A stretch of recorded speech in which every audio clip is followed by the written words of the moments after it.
एक घायल नारी अनेक दिग्गजों पर भारी। नमस्कार देवियों, सज्जनों और सरप्रिय छात्रों, आप सबका हार्दिक स्वागत है शिक्षा पॉइंट पर। बंगाल कहते हैं ना, पूरा देश जो बात सोचता है बंगाल 10 वर्ष पहले ही उस बात को सोच लेता है। अनेक दिग्गजों ने देश के शीर्ष नेताओं ने जिस तरह से अपनी ताकत झोंकी बंगाल के चुनावों में, मैं अन्य राज्यों के और भी चुनाव हुए हैं, मैं उनकी बात नहीं करूंगा, विशेष रूप से बंगाल की बात करूंगा। जिस तरह से एक घायल महिला ने, ममता दीदी ने, जो रुझानों से पता लग रहा है 200 प्लस सीटें जीतने जा रही है, ये अपने आप में एक ऐतिहासिक जीत है और ये ऐतिहासिक चुनाव भी है। वो इस महीने में कि एक महिला को, दीदी को आउट करने के चक्कर में पूरे देश को शमशान बना दिया गया है। ये बड़ी शर्मनाक राजनीति है। किसी देश, भारत जैसे किसी भी बड़े देश के शीर्ष नेतृत्व को छोटे और राज्यों के चुनावों में इस तरह से अपनी ताकत झोंकते शायद किसी ने देखा ना हो। चाहे देश के लोग मर रहे, लाशों के ढेर लग रहे हैं, क्या नेता, अभिनेता, पत्रकार, आम लोग मर रहे हैं, लेकिन शीर्ष नेतृत्व को क्या जरूरत थी इतने फेज में चुनाव करवाने की? ये 2-3 चरणों में भी तो ये चुनाव हो सकते थे, लेकिन 9 चरणों में इन चुनावों को खींचा गया, बंगाल के चुनावों को। ये इसलिए कि सत्ता की भूख इतनी बड़ी हो गई है कि इसका वर्णन बड़ा मुश्किल है। देश के लोग मर रहे हैं, सारी व्यवस्था चरमरा गई है, ऑक्सीजन, जीवन रक्षक दवाइयां, डॉक्टर्स भी मर रहे हैं, तड़प तड़प के मर रहे हैं। लगता नहीं है कि देश में कोई नेतृत्व है। याद रखा जाएगा आपको कि आपने किस तरह से सत्ता के नशे में पूरे देश को शमशान घाट में तब्दील कर दिया है। याद रखा जाएगा आपको कि आप सत्ता के कितने भूखे हैं, सत्ता की कितनी बड़ी भूख है आपको। याद रखा जाएगा, इतिहास गवाह रहेगा। ममता दीदी ने और बंगाल के लोगों ने यह देख लिया, खेला होवे दीदी, खेला होवे, खेला हो गया, आपका खेल खत्म। आने वाले समय में आपका खेल शायद पूरी तरह से खत्म हो जाए। क्या समझते हैं, इस देश के लोगों को ठगते रहेंगे आप? शमशान बना दिया है आपने। क्या समझते हैं आप? लोग समझते नहीं हैं आपको, आपकी रणनीति को, आपकी राजनीति को। सब कुछ तबाह करने पे तुल गए। एक चुनाव जीतने के लिए लोग इतने मरने लग रहे, 3 लाख 4 लाख केसेस आ रहे हैं, हजारों की संख्या में लोग मर चुके हैं केवल इस दूसरी सुनामी, कोरोना की सुनामी में। और आप रविंद्र बनने के चक्कर में बड़ी बड़ी दाढ़ी बढ़ा करके आप रविंद्र बन गए आप रविंद्र, वो पूर्ण आत्मा, वो महान आत्मा बन गए आप, है ना। एक चुनाव की भूख, जीत की भूख, सत्ता की भूख शायद इससे पहले किसी नेता में देखी ना गई हो। क्या कर रहे हैं आप? देश की जनता को मरने के लिए छोड़ दे रहे हैं और केवल रैलियों पे रैलियां, एक घायल महिला के पीछे अपना पूरा का पूरा शीर्ष नेतृत्व झोंक दिया आपने, पूरी ताकत झोंक दी आपने। यहां श्री राम, जय श्री राम, वो जय श्री राम तो जय जय है ही उनकी, वो आपके कहने से थोड़े ना वो बड़े हो गए या हो जाएंगे। लेकिन ममता दीदी ने साबित कर दिया कि एक रणचंडी दुर्गा भद्रकाली में कितनी शक्ति है, यह साबित हो गया। बंगाल के लोगों ने, बंगालियों ने आपकी पोल खोल दी। बधाई के पात्र हैं वे लोग, बधाई की पात्रा हैं ममता दीदी, जिन्होंने आपको, आपकी परख कर ली, आपकी रणनीति को, आपकी साजिश को समझ लिया।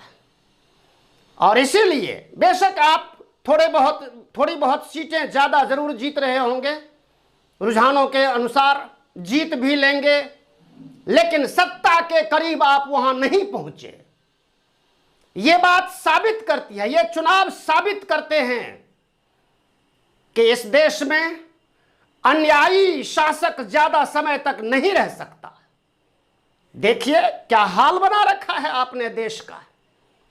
डॉक्टर्स रो रहे हैं, हॉस्पिटलों में रो रहे हैं, वे जान बचाएं लोगों की तो किन सुविधाओं से बचाएं? ऑक्सीजन नहीं, सिलेंडर नहीं, दवाइयां नहीं, ये नहीं, वो नहीं। अरे भैया कहां से लाएंगे, है ना? अपना खून बेचकर लाएंगे क्या? वो बेचारे भी मर रहे हैं। अभी एक वीडियो देखा था आज, उस वीडियो में रोहित सरदाना, दिवंगत पुण्यात्मा राष्ट्रवादी पत्रकार, अपने अंतिम समय में हॉस्पिटल बेड पे रो रो करके जो वो बोल रहे थे, लगता नहीं है कि इस देश में कोई प्रधानमंत्री है, कोई सिस्टम है जो कल तक आपकी प्रशंसा करते नहीं थकता था। अंत समय में उसकी भी पीड़ा छलक आई। आज सभी पीड़ित हैं आपकी नीति से, आपकी इस गंदी राजनीति से पूरा देश पीड़ित है। मानवता शर्मसार हो रही है। वैज्ञानिक लोग कहते हैं कि भारत में कोरोना की सुनामी आएगी, और हमने भाइयों बहनों मित्रों, हमने ऐसा होने नहीं दिया, हमने कंट्रोल कर लिया। क्या गया वो? लोग टेलीविजन फोड़ रहे हैं घरों में बैठे बैठे आपका वो भाषण सुन करके। इतना गुस्सा है लोगों में कि वो टीवी सेट को भी उठाकर पटक दे रहे हैं, चकनाचूर कर दे रहे हैं। ये हालात हैं देश में, और इसके जिम्मेदार सिर्फ और सिर्फ आप हैं। शर्म आनी चाहिए ऐसे लोगों को जो सत्ता के शीर्ष पर बैठे हुए हैं और देश को शमशान घाट में बदलने की साजिश कर रहे हैं। यह देश याद रखेगा। कुछ चीजों से, केवल बयानबाजियों से, भाषणों से यह देश सुधर जाएगा क्या? सिस्टम सुधर जाएगा क्या? 500 के 50 हजार। आज भी एक सूचना मिली कहीं से कि उनकी पत्नी मर गई, और ठगी लोग, जो धोखेबाज लोग हैं, जालसाज लोग हैं, वो सक्रिय हैं। कहां है आपका सिस्टम? कहां है आपका सुशासन? कहां है रामराज? ऐसा ही रामराज हो तो ऐसे रामराज की इस देश को जरूरत नहीं है।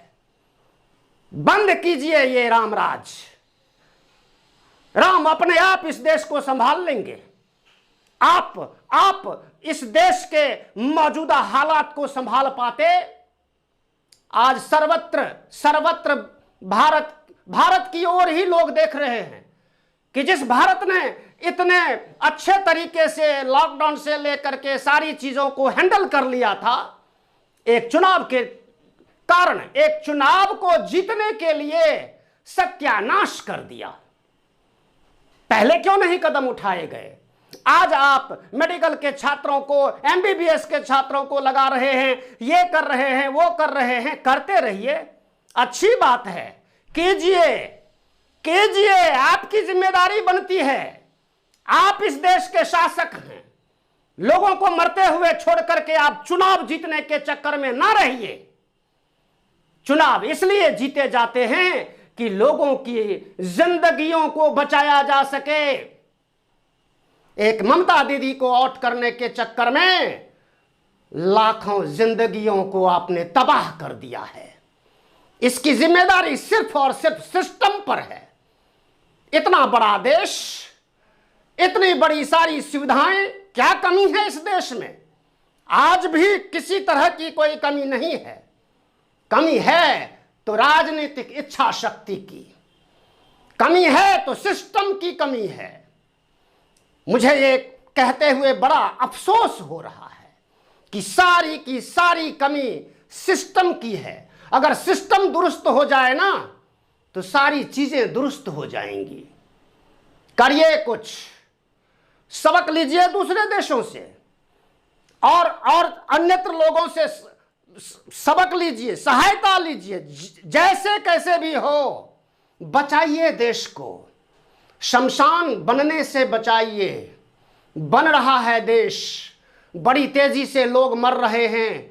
लोगों के मरने की संख्या जो समाचार चैनल, न्यूज चैनलों में, अखबारों में आ रही है वो अपर्याप्त है। उससे कहीं बड़ी संख्या में लोग मर रहे हैं कोरोना से, ऑक्सीजन की कमी से, दवाइयों की किल्लत से। बच्चे, बूढ़े, जवान सब मर रहे हैं। त्राही त्राही कर रहा है पूरा देश। आज रोजगार समाप्त हो गए, करोड़ों लोग सड़कों पे आ गए, है ना, बेरोजगार हो गए इस कोरोना के कारण।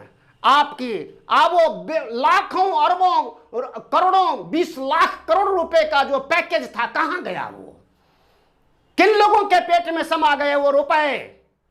क्या किया है? पेट में समा गए क्या? कहते हैं योगी, महात्मा बनने की बड़ी फिक्र है। बनते रहिए, लेकिन इस देश के बारे में सोचिए। सत्तासीन होकर के आप यूं उदासीन रह रहे हैं। आपकी ये उदासीनता जनता पर भारी है।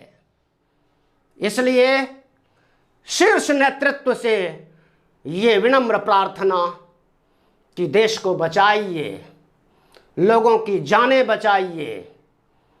धन्यवाद। जिन लोगों ने अभी तक चैनल को सब्सक्राइब नहीं किया है, प्लीज़ सब्सक्राइब कीजिए, बेल आइकन को भी दबाइए, धन्य कीजिए।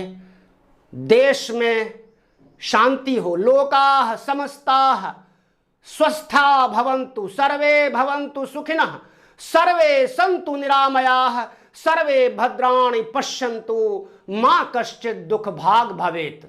जय हिंद, जय भारत, जय भारती। नमस्कार।